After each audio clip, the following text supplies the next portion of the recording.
अस्सलाम वालेकुम। एक गांव में एक फकीर बंदा गया और खुदा के नाम से वो खाना मांग रहा था। तो बहुत उसने दरवाजे को खटखटाया, लेकिन कोई भी ना निकला। लेकिन उस फकीर बंदे ने कहा, शायद इस मुल्क में, इस घर में खुदा की तरफ देने वाले मर गए हैं। लेकिन उस घर में एक खातून मौजूद थी। फिर उसने वो आवाज सुनी। फिर वो बाहर निकल के आई। फिर फकीर को घर में अंदर लेके गई।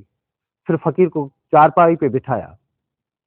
एक गांव के लड़के को मंगवाया। फिर वहां पे उसने बकरे को ज़बह करवाया और उस फकीर को खाना खिलाया। जिसके बाद उसका शोहर आया।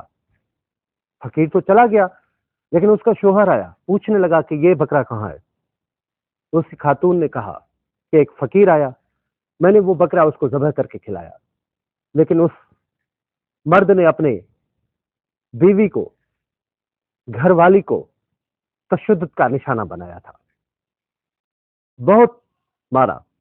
जिसके बाद उस फकीर को बाद में पता चला, जब वो दूसरे घर पे गया, तीसरे घर पे गया, फकीर बंदा आस्ते आस्ते गया, तो वहां पे किसी ने बताया कि फकीर, जिस घर पे आप खाना खा के आए हो, उसी घर में मर्द आया और अपनी बीवी को पिटाई किया, मारा, तशद्दुद किया।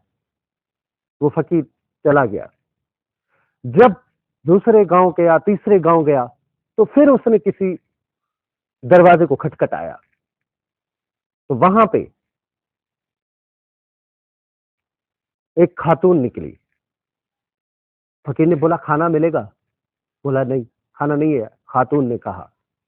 तो उसका शोहर भी आ रहा था बाहर से। बोला, क्या मसला है? तो खातून ने कहा कि फकीर बंदा है, भूखा है और खाना मांग रहा है। तो उस मर्द ने उसको हाथों से पकड़कर अपने चारपाई पे बिठाया, खाना खिलाया। सिंधी जो हमारे रवायती हैं, मक्खन, लस्सी, कुछ और दूध, जो देसी देसी जो गेह वगैरह है, वो उसके साथ उसको खाना खिलाया।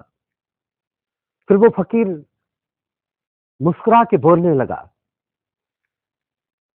कि इस घर में मर्द है। और कुछ कल नहीं, परसों में एक घर पे गया था, वहां पे औरत थी। तो उसने पूछा कि कौन सी? बोला, मर्द ने बताया कि कौन से घर पे? बोला, इस घर पे।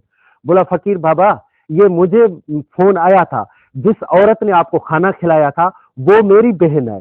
और जिस औरत ने अभी, ये जो आपके सामने औरत खड़ी हुई है, यानी कि मेरी बीवी खड़ी हुई है, इसने आपको धक्का दे के कहा कि खाना नहीं है, ये उसकी बहन है। तो इसका मतलब ये है कि खानदानी लोग हमेशा कहीं ना कहीं जगह पे नजर आते हैं। खुदा हाफिज।